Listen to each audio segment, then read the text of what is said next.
Hello everyone, welcome back. ഈ വീഡിയോയിൽ breaking barriers I will fly എന്ന് പറയുന്ന ചാപ്റ്ററാണ് നോക്കുന്നത്. Success requires vision and perseverance rather than luck, doesn't it? Success ആവാനായിട്ട് വേണ്ടത് വിഷൻ എന്ന് പറഞ്ഞാൽ നമ്മൾ നോക്കിക്കാണുന്നത്, കാഴ്ചപ്പാട് എന്നൊക്കെ പറയുന്നത്. ആൻഡ് പെർസീവറൻസ് എന്ന് പറഞ്ഞു കഴിഞ്ഞാൽ നമ്മൾ ഗിവ് അപ്പ് ചെയ്യാതെ കണ്ടിന്യൂസ് ആയിട്ട് സ്ഥിരോത്സാഹം എന്നൊക്കെ പറയില്ലേ, നമ്മൾ എന്ത് കാര്യം ഉണ്ടെങ്കിലും ഗിവ് അപ്പ് ചെയ്യാതെ തുടർന്നുകൊണ്ടേയിരിക്കുന്നത്. Rather than luck, doesn't it? അതായത് ലക്ക്, ഭാഗ്യം ഉള്ളതുകൊണ്ട് സക്സസ് ആയി എന്ന് പറയുന്നതിനേക്കാൾ വിഷനും പെർസീവറൻസും വേണം എന്നാണ് പറയുന്നത്, അല്ലേ? Problem should be seen as opportunities. നമുക്ക് ഒരുപാട് പ്രശ്നങ്ങൾ വരുമ്പോൾ അതെല്ലാം അവസരങ്ങളായിട്ട് കാണണം. And failures as practice. നമ്മൾ ഓരോ തവണ ഫെയിൽ ആകുമ്പോഴും ഇത് പ്രാക്ടീസ് ആണ് എന്നോർക്കാം. നമ്മൾ പ്രാക്ടീസ് ചെയ്യുമ്പോൾ എപ്പോഴും ശരിയാവാറുണ്ടോ? ഇല്ല, പ്രാക്ടീസ് ചെയ്യുമ്പോൾ ഫെയിലാവും. അപ്പോൾ ഫെയിലിയേഴ്സിനെ പ്രാക്ടീസ് പോലെ കാണണം. Do you agree? നിങ്ങൾ ഇതിനോട് എഗ്രി ചെയ്യുന്നുണ്ടോ? Now let's listen to a visually challenged visionary. ഇനി നമുക്കൊരു വിഷ്വലി ചാലഞ്ച്ഡ്, കാഴ്ചയ്ക്ക് പ്രോബ്ലമുള്ള ഒരു ആൾ, ശ്രീകാന്ത് ബൊള്ള എന്ന് പറയുന്ന ആളുടെ ലൈഫ് നോക്കാം. Who has changed his own life. അദ്ദേഹത്തിൻ്റെ ലൈഫ്, അദ്ദേഹത്തിൻ്റെ കാഴ്ചപ്പാട് കാരണം അദ്ദേഹത്തിൻ്റെ ലൈഫിൽ ചേഞ്ച് വന്നു. And the lives of many others. വേറെ ഒരുപാട് ആളുകളുടെ ജീവിതത്തിലും മാറ്റം കൊണ്ടുവന്ന ആളാണ് ഈ ശ്രീകാന്ത്. അപ്പോൾ നമുക്ക് നോക്കാം. Hello, I am Srikanth, an entrepreneur. Okay, ഇവിടെ എന്താണ്? ശ്രീകാന്ത് തന്നെയാണ് പറഞ്ഞു തുടങ്ങുന്നത്. ഞാൻ ശ്രീകാന്ത്, ഞാനൊരു ഓൺട്രപ്രണറാണ്. ഓൺട്രപ്രണർ എന്ന് പറഞ്ഞാൽ സംരംഭകൻ, ബിസിനസ്സൊക്കെ ചെയ്യുന്ന ആൾ. Okay, do you know that 51% of Indians are self employed? നിങ്ങൾക്കറിയാമോ 51% ഇന്ത്യൻസും സെൽഫ് എംപ്ലോയിഡ് ആണ്. സ്വന്തമായിട്ട് ജോലികൾ കണ്ടെത്തുന്ന ഒരാളാണ്, സെൽഫ് എംപ്ലോയിഡ് ആളുകളാണ്. Let me share the story of the richest entrepreneurial couples in the world, my parents. Richest ആയിട്ടുള്ള, ഏറ്റവും റിച്ച് ആയിട്ടുള്ള ഓൺട്രപ്രന്യൂറിയൽ കപ്പിൾസിൻ്റെ കഥ പറയാം. അതായത് ഇദ്ദേഹത്തിൻ്റെ പാരൻസിൻ്റെ കഥ. They earned just 20,000 rupees a year from their small plot of land. 20,000 രൂപയാണ് ഒരു വർഷം അവരുടെ ചെറിയ ലാൻഡിൽ നിന്ന് അവർ ഏൺ ചെയ്തിരുന്നത്. Giving birth to a child is the happiest thing for every married couple.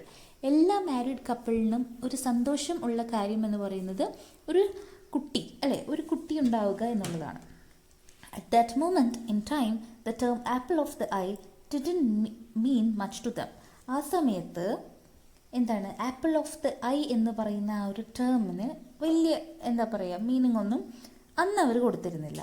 Neither of my parents had ever seen an apple, nor did I have an eye. അതായത് നമ്മുടെ ശ്രീകാന്തിൻ്റെ പാരൻസ് ആപ്പിളും കണ്ടിട്ടില്ല, എന്നാൽ ശ്രീകാന്തിനാണെങ്കിൽ ഐയും ഇല്ല, കാഴ്ചയും ഇല്ല. When I was born without eyes, കാഴ്ചയില്ലാതെ ജനിച്ചപ്പോൾ society saw me as a burden. Society എന്നെ ഒരു ഭാരമായിട്ടാണ് കണ്ടത്. Some even suggested that I should be smothered. ചിലവർ പറഞ്ഞു എന്നെ ശ്വാസം മുട്ടിച്ച് കൊന്നുകൂടായിരുന്നു എന്ന്. സ്മോതേഡ് എന്ന് പറഞ്ഞാൽ അതാണ്, ശ്വാസം മുട്ടിച്ച് കൊല്ലുക. But my parents showered on me immense love and care. പക്ഷേ എൻ്റെ പാരൻസ് എന്നോട് ഭയങ്കരമായിട്ടുള്ള ലവും കെയറിങ്ങും കാണിച്ചു. They felt they were the richest couple in the world. അവരാണ് കപ്പിൾ, റിച്ചസ്റ്റ്, ഏറ്റവും റിച്ച് ആയിട്ടുള്ള കപ്പിൾ എന്നവർക്ക് ഫീൽ ചെയ്തു. And I consider myself the luckiest person. ഞാൻ എന്നെ ഏറ്റവും ഭാഗ്യമുള്ള ആളായിട്ട് തന്നെ കൺസിഡർ ചെയ്തു. As a child I spend much of my time with my father in the fields. കുട്ടിയായിരുന്നപ്പോൾ ഞാൻ എൻ്റെ ഫാദറിൻ്റെ കൂടെ കൂടുതൽ സമയം വയലിൽ ചിലവഴിക്കാറുണ്ടായിരുന്നു. However, my short legs made it difficult for me to help. എന്നാൽ എൻ്റെ ഷോർട്ട് ലെഗ്സ്, ചെറിയ കാലുകൾ അവിടെ ഹെൽപ്പ് ചെയ്യാനായിട്ട്, ഫാദറിനെ വയലിൽ ഹെൽപ്പ് ചെയ്യാനായിട്ട് ബുദ്ധിമുട്ടായിരുന്നു. My father began to think that perhaps the people who doubted my future might be right. അപ്പോൾ അച്ഛൻ അന്ന് ചിന്തിച്ചിട്ടുണ്ടാവും, അതായത് അന്ന് ഫ്യൂച്ചറിനെ കുറിച്ച് ഒരുപാട് ആളുകൾ ഡൗട്ട്ഫുൾ ആയിരുന്നല്ലോ സൊസൈറ്റിയിൽ. സോ അത് ശരിയായിരിക്കാം എന്ന് അച്ഛൻ അന്ന് ചിന്തിച്ചിട്ടും ഉണ്ടാവാം. He realized I didn't fit into the traditional farming model. അദ്ദേഹം അന്ന് വിചാരിച്ചിട്ടുണ്ടാവും ട്രഡീഷണൽ ഫാമിംഗ് മോഡൽ അല്ലാന്ന്. അതായത് ഫാമിംഗ് ചെയ്യണമെങ്കിലുള്ളൊരു ഉണ്ടല്ലോ, ഒരു നമ്മൾ വിചാരിച്ചേക്കുന്നൊരു എബിലിറ്റി ഉണ്ടല്ലോ ഒരാൾക്ക്. സോ അത് ഇദ്ദേഹത്തിന് ഇല്ലാത്തതുകൊണ്ട് അങ്ങനെ അന്ന് അച്ഛൻ ചിന്തിച്ചിട്ടുണ്ടാവുക. Then he decided that education was to be my path. അങ്ങനെ ശ്രീകാന്തിൻ്റെ ഫാദർ തീരുമാനിച്ചു, യെസ്, കുട്ടിക്ക് വിദ്യാഭ്യാസം കൊടുക്കാം. Despite the challenges of trekking to a faraway school and being ignored by teachers and classmates, I persevered. അതായത് ഒരു ദൂരെയുള്ള സ്കൂളിലേക്ക് ആണ് ഇവർക്ക് പോവേണ്ടത്. അതേപോലെ തന്നെ ടീച്ചേഴ്സും ക്ലാസ്മേറ്റ്സും എല്ലാവരും ഇവനെ ഇഗ്നോർ ചെയ്തിട്ടുണ്ടെങ്കിലും ഇദ്ദേഹം എന്ത് ചെയ്തു, അവിടെ സഹിച്ച് നിന്നു. For 2 years I sat on the last bench. 2 വർഷത്തോളം എവിടെയാണ് ക്ലാസ് റൂമിൽ ചെന്നാലിരിക്കുക? ലാസ്റ്റ് ബെഞ്ചിലാണ്. എക്സ്ക്ലൂഡഡ് ഫ്രം ആക്ടിവിറ്റീസ്, അവിടുത്തെ വേറെ ആക്ടിവിറ്റീസ് ഒന്നും ചെയ്യാൻ അനുവദിച്ചിരുന്നില്ല.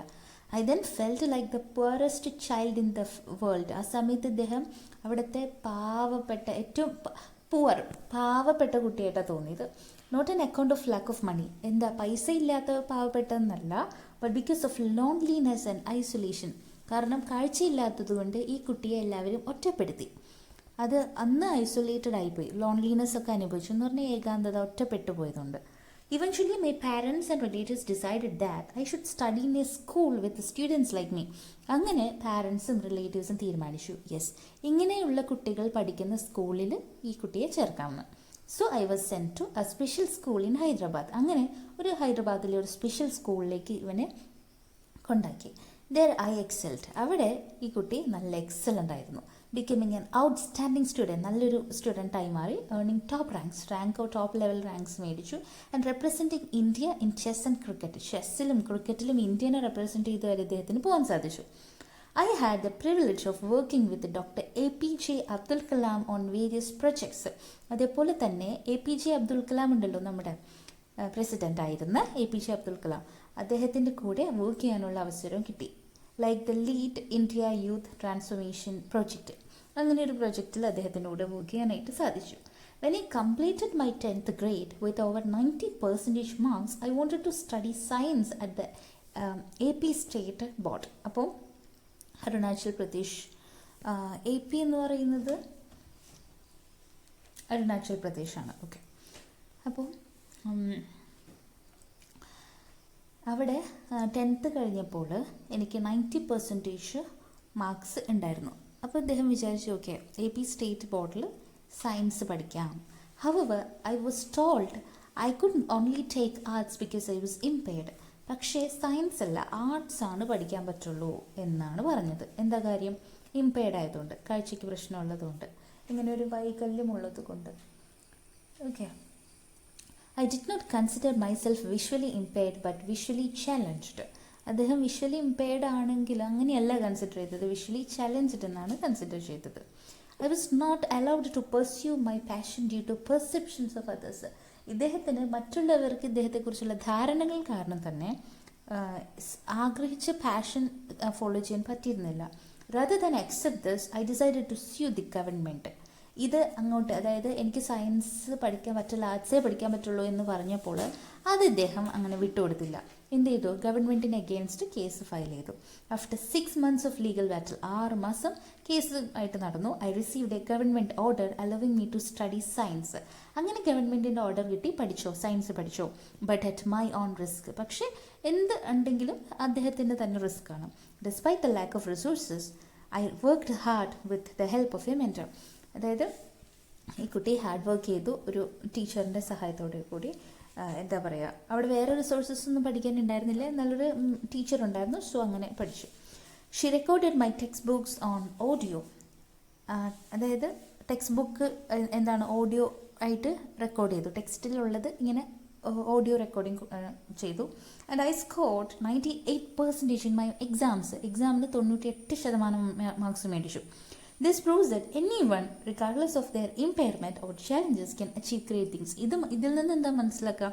എന്ത് ചാലഞ്ചസ് ഉണ്ടെങ്കിലും, ഇമ്പയർമെൻറ്റ് ഉണ്ടെങ്കിലും, വൈകല്യം ഉണ്ടെങ്കിലും എന്താണ്, വലിയ വലിയ ഗ്രേറ്റ് തിങ്സ് അച്ചീവ് ചെയ്യാനായിട്ട് സാധിക്കും. However, my journey didn't end there. എന്നാലും ഇദ്ദേഹത്തിൻ്റെ ജേർണി അവിടെ അവസാനിച്ചില്ല. When it was time to apply to top engineering schools like IIT, I was told that I couldn't sit for the competitive exams because of my blindness. അപ്പോൾ top engineering schools ആയിട്ടുള്ള IITയിലൊക്കെ apply ചെയ്യണം എന്നുണ്ടെങ്കിൽ competitive exams ഒക്കെ പാസ്സാവണം. പക്ഷേ blindness ഉള്ള ആളായതുകൊണ്ട് തന്നെ അദ്ദേഹത്തിന് competitive എക്സാംസിന് ഇരിക്കാൻ പറ്റില്ല എന്ന് പറഞ്ഞു. If IIT didn't want me, I decided I didn't want it either. അപ്പോൾ ഇദ്ദേഹം ചിന്തിച്ചൊരു കാര്യമാണ്, IITക്ക് എന്നെ വേണ്ടെങ്കിൽ ശരി, എനിക്ക് തിരിച്ചും IITനെയും വേണ്ട എന്ന് തീരുമാനിച്ചു. I applied to top schools in the United States and was accepted into MIT, Stanford, Berkeley and Carnegie Mellon. അതായത് പല യുണൈറ്റഡ് സ്റ്റേറ്റ്സിലെ പല സ്കൂൾസിലും അപ്ലൈ ചെയ്തു, കിട്ടി. I chose to attend MIT ആണ് ഒരുപാട് സ്ഥലത്ത് കിട്ടിയെങ്കിലും MITയിലാണ് പഠിക്കാമെന്ന് തീരുമാനിച്ചത്. Becoming the first international blind student in its history. അപ്പോൾ ഫസ്റ്റ് ഇൻ്റർനാഷണൽ ബ്ലൈൻഡ് സ്റ്റുഡൻ്റ് ആയിരുന്നു MITയിലെ ഇദ്ദേഹം. While at MIT I began to think deeply about my future. So അവിടെ ഉണ്ടായിരുന്നപ്പോൾ ഇദ്ദേഹം ഫ്യൂച്ചറിനെ കുറിച്ച് നന്നായി ചിന്തിച്ചു. Should I just get married? ഞാൻ കല്യാണം കഴിച്ച് settle down and work in corporate America, ഞാൻ ഇവിടെ ജോലി ചെയ്താൽ മതിയോ? കല്യാണം കഴിച്ച് ഇവിടെ സെറ്റിൽഡ് ആയാൽ മതിയോ എന്ന് ആലോചിച്ചു.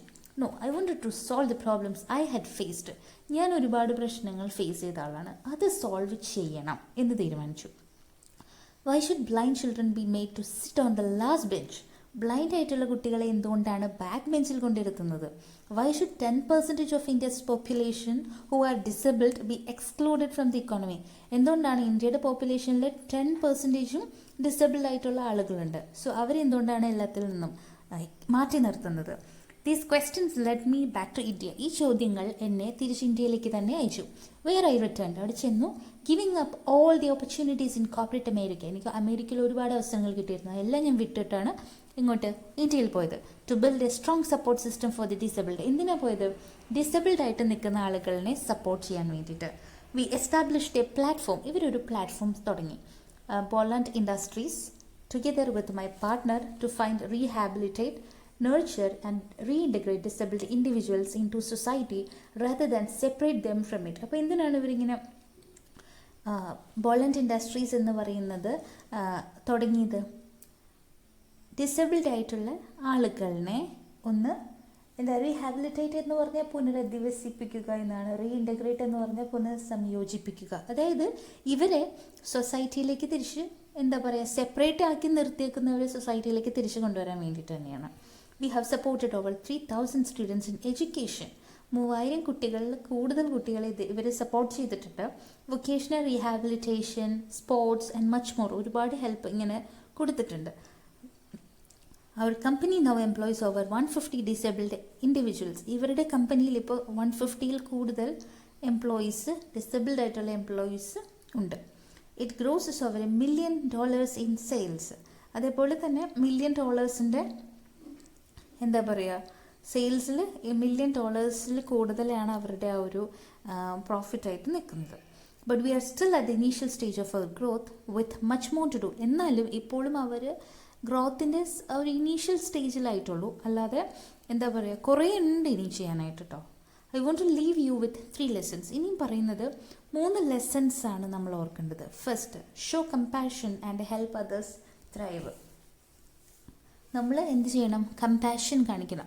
എന്താണ് കമ്പാഷൻ എന്ന് പറഞ്ഞിട്ടുണ്ടെങ്കിൽ?